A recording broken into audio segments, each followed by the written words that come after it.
8th May 2022. Dear Diary, let me share a part of my life I have never shared with you. You remember that best friend I mentioned before? Yeah, that one. You know what? We are no longer best friends. We used to be best friends. We used to talk all night under the stars, laying down on mattress, enjoying the breeze in the summers of May on our terrace. After an exhausting day at school, I won't think twice but run to her with a mouthful of my silly stories. She got them sometime, sometimes not, but would nod and sigh for my satisfaction. They say, "You are too furious to be in our team." She would join the game and take my side. When I felt grumpy in the trial room as the usual size was choking me up, she would throw a size larger, shouting, "It still fits you, shorty." We grew together, but our shoe sizes remained the same. I wear hers most a while, and she would buy ballerinas for her because she knew I liked them a lot. I used to eat that chocolate up in the last chain of a bag every day, yet she would buy and put it over there.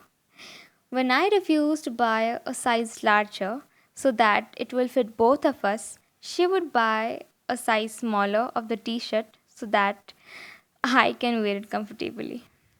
She would keep her choice for maroon, burgundy, brown colors bags aside and pick up a black one because she knew I loved black and I loved taking her clutches.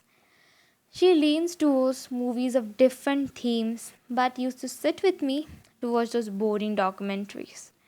She would write speeches for me to learn and speak. My stage phobia grew with time. When I would get edgy from the silence, you would hear her clapping and cheering for me. And there were just a lot of circumstances which made me make my way during the coldest time of my childhood. You know what? A friend is your needs, a field which you sow heartfully with love and reap. A friend is someone who fuels you up and talks about burning ego and sometimes calories. A friend where you can seek peace yet enter with gossip. A friend who knows the ebb of my tides and the disasters of my flood. There's our care and love that seeks a gut, but the disclosure of its mystery is something you just can't explain. A net cast forth. When she is silent, I could just read her like an open book, but I guess I have lost that ability as I'm losing my touch with her day by day. She seems evergreen. It's me for whom time flies really fast. Where do you spare a while when you are just stuffed with work and going through life's golden yet ruthless part of teenage life? I hope this would have happened me at 31, not 13. Where she just seems like a woman who stops you from doing whatever you want, warns you at each second, makes you feel like you are a kid when you are in a dilemma that you are just grown up. I just hate her. I barely make conversations with her because I know I'll just mess it up and we will just end up being mad at each other. We both cry. I don't show up. That makes the only difference. We both get angry, but she calls me first and asks me if I'm okay. That makes the only difference. She still whistles at my seminars. Now the audience is cheering up. That is making the only difference.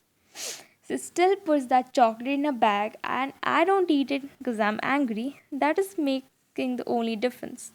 She still buys the black clutches, but I don't carry it anymore. She never left behind the habit of buying ballerinas for me, but I'm not into them anymore, and that is making the only difference. She never got over negotiating with me. We still sleep the same way on our terrace, under the stars. But I'm watching the constellations now. That makes the only difference. Deep down, I really want to outgrow the way I was. Dash, I still want to hear the silly stories in place of the long theories I say when I get back home. You know what? she still buys dresses a size smaller so that I can wear it. But now I'm literally eager to buy a size larger so that we both can share and wear it.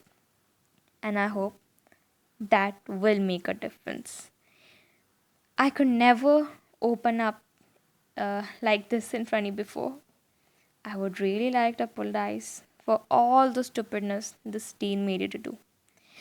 Guilt on the hormones. Okay. As our teachers say, it's not our mistake, it's the hormone which is making us do whatever we are doing.